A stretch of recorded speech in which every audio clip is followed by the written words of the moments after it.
Hello everyone and welcome back to Super Mario Brothers 3 on the Super Nintendo. I am Wild Sheepy yet again, and today folks we are taking on Big Land, or is it Big Island, or Big World?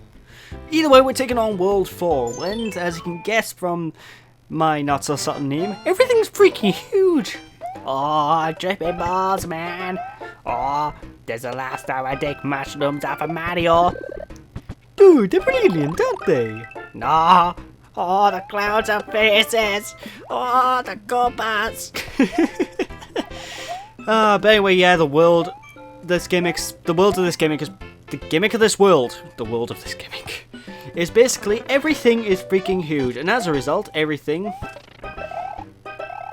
is interesting. Now, a lot of people, for some reason, believe that the first game in the Mario franchise to do a giant world sort of aesthetic is Tiny Huge Island in Super Mario 64. And a lot of people also feel that's the first world in any Mario game to sort of switch between becoming big and becoming small. However, that's a lie, because obviously it's in this game. Well, at least the big world part is. You don't see the big and small bit until a few levels in, so it's just continue moving. It's quite an interesting level idea, though. I like the concept of this. And I kind of wish I kept my hammer right now, because I just realised I missed out on a red toad house. Which, 9 times out of 10, I think red toad houses are pretty much a guaranteed extra, ultra, super sexy suit. You know, the super suits that make this game popular. In fact, we haven't even seen the suit yet that a lot of people remember from this game, which I think we're going to get the first instance of that suit in this world. And I can't wait, because it is one of my favourite suits of all the time. Anyway, no matter. Time to invincible. I'm invincible, and you can't touch me. You can suck mushroom. Oh, and to bring things into a good close, we got another star, an extra 5 1-ups.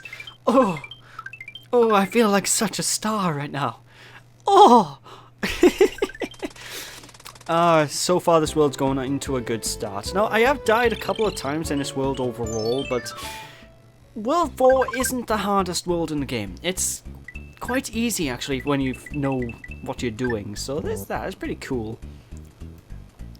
Of course, I'm still pretty useless when it comes to these end spade mini-games like there.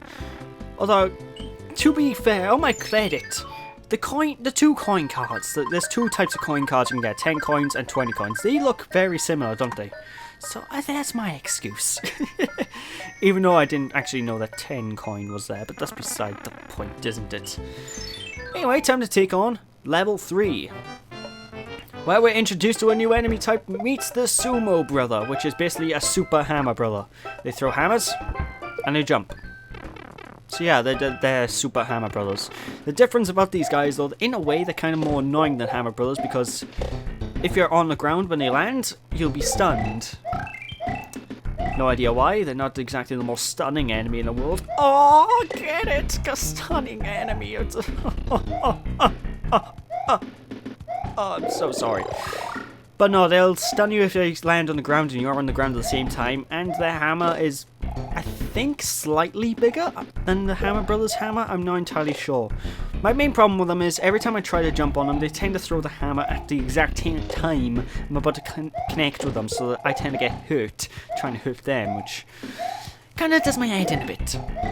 Anyway, quite an easy 1-up by here. And I don't know if the 1-up despawns if you run too far off screen. In the old NES version, I think it does, but I don't know, I get really touchy when I have to chase 1-ups down a little hallway sort of thing, because I keep thinking that 1-up's gonna disappear, and I won't be able to get an extra life.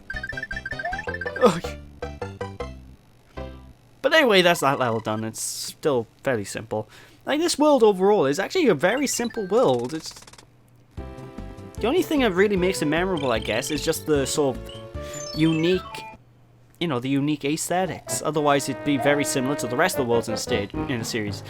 Although all the fortresses, sadly, are not giant, which makes me sad. But we are introduced to a new enemy type, the candles. Yeah, I'm serious. Candles are an enemy type. Basically, they work like the boos do. When you look at them, they stay still. If you don't look at them, they'll start walking towards you. You know, as fire does. So basically stare at the candles, fire, until they stop moving, and wait for your time to go past these thwomps, which are just as much a nuisance as they ever were. In fact, we're going to see I think there's a lot of these later fortresses have quite a few of these swamps that can make things quite annoying, because you need to time your jumps very well, and come on, he landed on me. Anyway, Boom Boom is done and dusted. This world, like I said, fairly simple. I can get through things just fine. So yeah. Also, one thing, for whenever you destroy a fortress, certain pathways within the worlds will actually open up, allowing you to progress to a different area of the world, usually through pipes and stuff, and it can serve as like shortcuts, I guess. Like this pipe, for example, however, just leads you back to the start, so this pipe is a waste. I don't understand the reason why this pipe is here, probably just to throw you off and confuse you, but I don't know, I just find it more of a nuisance really. Whenever you see a pipe, go through a pipe and it leads you to the complete opposite direction of where you want to go. It just does my head in. Absolutely does me head in. Okay, now the star's wearing a swimming cap. Okay, we're getting there. We're getting somewhere. But yeah, those mini games still annoy me. Like I said, I only ever accomplished getting a 1-ups and 2-ups out of them once. It's not a 1-up. I don't think it's possible to get a 1-up out of those. So a 2-up. I've only accomplished a 2-up once. So yeah, there's that. And of course, we might be done with the water world, but it doesn't mean we aren't done with the water levels, unfortunately. However, this is actually the easiest water level in the game. By far, you just move right.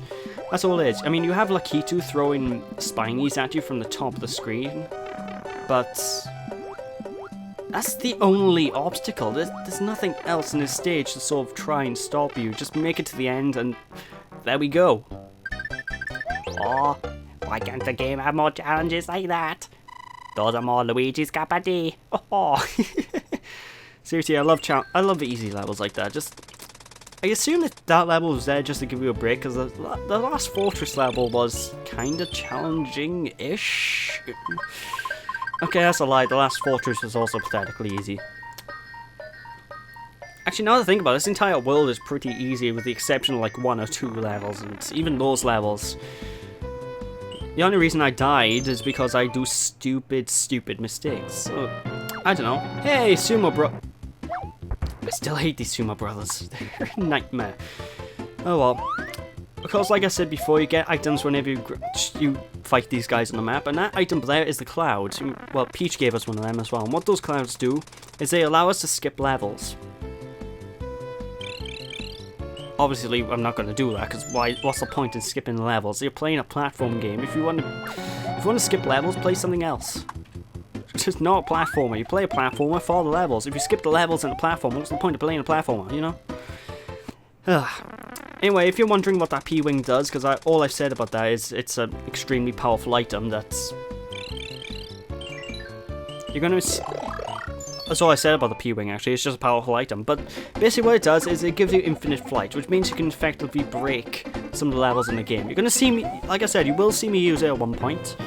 And I need to look through my footage to see if I cut out a certain death, because there's one death I want to show off in this playthrough that I made, and it was just hilarious on how it happened, because the P-Wing was the reason I died. So, I want to see that. But anyway, it's time to move on to level 5. Where this is one of the levels where I died repeatedly, but not because it's a hard level. In fact, this level's pretty easy. I died because of those stupid Koopas at the very start of the level. I kept jumping on the Koopa and... well, jumping into the Koopa, basically, and the Koopa kept landing on top of my head, which killed me. It took me 3 or 4 attempts to realize, oh wait! I better just wait for the Koopa to jump and then jump under him and get on forward. Basically, I was being an idiot. That's why I died. That's usually the case with most of these Mario games. Whenever I do die, it is usually me being an absolute moron. But hey, These little flashing red bullet bills as well are quite interesting compared to other bullet bills because they are homing bills. What happens to these guys is, well, they home. Hence the name. Basically, whenever you jump in their horizontal line of path, if you're on the opposite side of them, they will turn around and quickly try and kill you.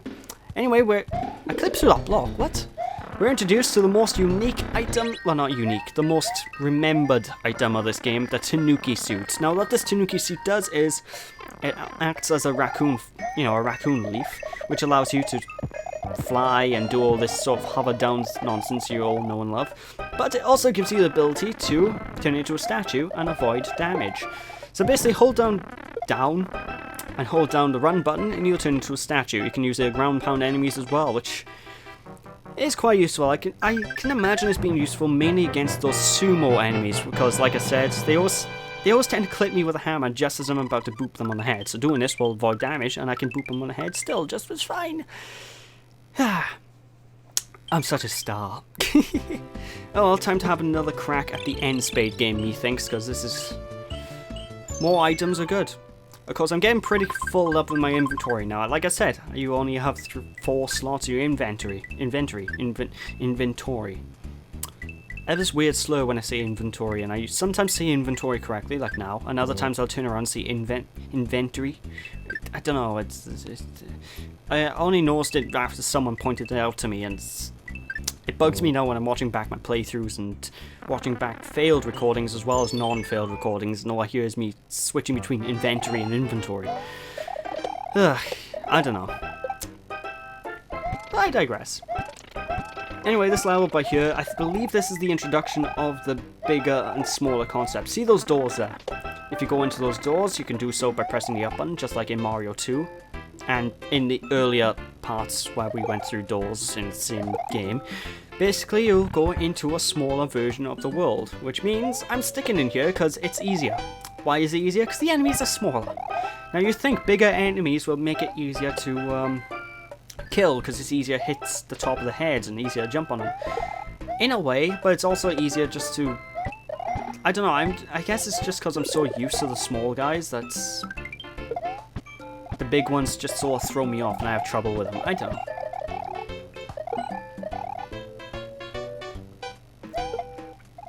But anyway, there's nothing much to say about this stage. It's just a generic run-of-the-mill platforming level. Like, the only major big gimmick about this level is the fact you can transform the world. But what's the point of transforming the world? Because, literally, look at it. Oh no, I lost my Tanuki suit. One of the good things about Tanuki, when you get the special suits, or I guess, you don't really get stunned or anything and the screen doesn't freeze. You just sort of continue moving without flinching, which I guess is interesting. Still quite annoying. Although, we still have one suit left to show off in this game, folks, that we haven't shown off yet. And it's actually my favourite suit in the game, and it's also the rarest suit in the game, unfortunately, which is... well, I'll explain it when we get to it. Basically, it's the most broken thing in the game. If you have that suit, everything dies. It's amazing. And, yeah, like I said, it's the rarest suit in the game, and I don't... It really bugs me when I get it, because I want to use it, but I also want to keep it just in case I'll need it later on, so there's that. Anyway, also, one thing you should know about these undead dry bones is that you can't kill them with fireballs. You need to boop them on the head. So there's that. Of course, pushing that P-switch will show off a door by here that's invisible. Why is it invisible? Ooh. So yeah, just be careful of that. And this year, by year, this little section is more of like a little let me get words up. It's like foreshadowing to a later part of the LP. Because, well, like I said, one stage is called Pipe Maze. And this is what the Pipe Maze levels usually... well, it's what I remember from the Pipe Maze levels the most, anyway. Basically, you need to go through all these pipes and so just figure out the correct path to go. Like this pipe on the right, that was the wrong way. We were meant to go to the pipe on the left, but you know. But the interesting fact about these levels is that it works on Mario Brothers 1 logic, as in original Mario Brothers, you know, the arcade game. Where if you run off the side of the screen on the left hand side, you'll pop in the right, and vice versa. You run off the right side of the screen, you'll show up on the left, and you know, it kind of works like that. But yeah, the stage overall is more, it's like a mini puzzle, just trying to figure out where to go, what you're meant to do. And I don't know why I'm taking so long with this, because it's very easy. I just take a different pipe and I'm done. I don't know what's taking me so long to get through this. But anyway, blocks that have exclamation marks on them will allow you to jump on them repeatedly, which will change the pathway that the blocks will move. And the blocks with the arrows, well, they go in the direction that the arrows are on. So just jump on the blocks to go in that direction. Very simple. Simple stuff. Of course, I'm trying to remember now, is this the level where the enemy placement is obnoxious, or am I thinking about a different one? I think I'm thinking about a different one. Yeah, it's a different one. It's one in the pipe maze I'm thinking of, actually. Or is it next world? Either way, there's a level coming up some point in the playthrough where I'm going to probably rant and rave about it for about a good 10 minutes when I get to it, because it's just... the level design of it really annoys me. Let's just say that. But anyway, go in here, open this, and we get a load of 1-ups. Now, I believe, right, if you have the raccoon suit, you can go up to the top of the screen there and get another special suit. I don't know what you get. I'm not entirely sure if you get a special suit, to be honest. I'm just assuming. Because it's been a good long while since I went up to that little hidden alcove. But there we go. Oh, you again. Boom, boom. Boom goes the dynamite. It was the same thing as before. Why? One of my complaints about this game is they really should have, you know, they should have gotten more mini-bosser types. Like, it's just boom, boom. Then slightly modified boom boom and slightly faster boom boom. That's all there is. The same boss throughout the entire game, all 8 worlds. They can do more of that, I guess. There's multiple main boss fights. Of course, all the multiple main boss fights are pretty useless in their own right, but that's beside the point. Because most of the bosses are exactly the same for the multiple ones. Of course, I think we're coming up to one of the exceptions to the rule now, and Donkey Kong okay, so the King's been transformed into Donkey Kong Jr. Interesting. I've always found Donkey Kong Jr. quite a weird character in the Mario franchise, because he only really appears in one game, with the exception of spin-offs, and he's the father of the current Donkey Kong, but you never see him. He sort of disappeared off the face of the earth, and all you know about him is just Cranky Kong, which is the original Donkey Kong. Donkey Kong has the deepest lore. Basically. Anyway, we're now going to introduce these sort of flaming thrusters on top of these ships, which they're basically equivalent to timing games. You time when the perfect time to move and don't get burned. That's all they are. How this ship isn't catching on fire is absolutely beyond me, because the thing's made out of wood. I don't know. A lot of these thrusters don't even make sense. Like, why are these ones pointing up? Wouldn't that send the ship down? But apparently it has no... It doesn't cause the ship to move in any way, but I don't know. Thinking, how do these Doom ships sort of work anyway? Because they don't even look like real ships. They just look like floating blocks. It's like some kids got a load of mega blocks and just duct tapes bits together and sort of nailed bits and bobs together as well, and that's it. There you go, that's probably how these levels are designed. It's just Miyamoto giving some kids a bunch of mega blocks. Okay, make a level. And the kid's like, okay, give me a hammer, give me nails, give me duct tape. That'd be quite interesting, actually. That's a nice way to make a level. Of course, like I said, though, with the level atmosphere, I always love the atmosphere of these Doom ship levels. It's just... I don't know, it just gives you that sense of, yes. I think it's because of the thunder and lightning in the background and all that sort of good stuff, but... I don't know, I digress. Although one problem with this level in particular, this Doom ship level does take it. I don't know if it's just me, but I think this one takes a little bit longer to get through than normal ones. I don't know if I'm just thinking of that, but this Doom ship seems to move really obnoxiously slow compared to most of them. Like, each of the Doom ships move at their own unique pace, and one of the Doom ships later on actually moves so fast that good luck getting through it, but... I don't know, that's something for another time. There we go, time to meet... Is this one Lemmy? Like I said, I get all the Koopalings mixed up, and because I keep changing the designs over some of the games, Okay, I should have hurt him there, that was just... Either way, what this one does is the exact same as the previous couple of Koopalings do. They jump, shoot lasers at you, Bob's your uncle. There's not much to say about it, really. Like, there's only, like, I think there's only one major Koopaling that gives me trouble, apart from Wendy, and that's coming up pretty soon. I think it might be in the next world or the world after. Or the world after. Or the world after. In the next 4 worlds it'll pop up anyway. And considering the fact we're on the 4th world now, so... the next 3 worlds, I don't know. Anyway, this guy looks like he's ripped straight out of the Prince of Egypt, for some reason.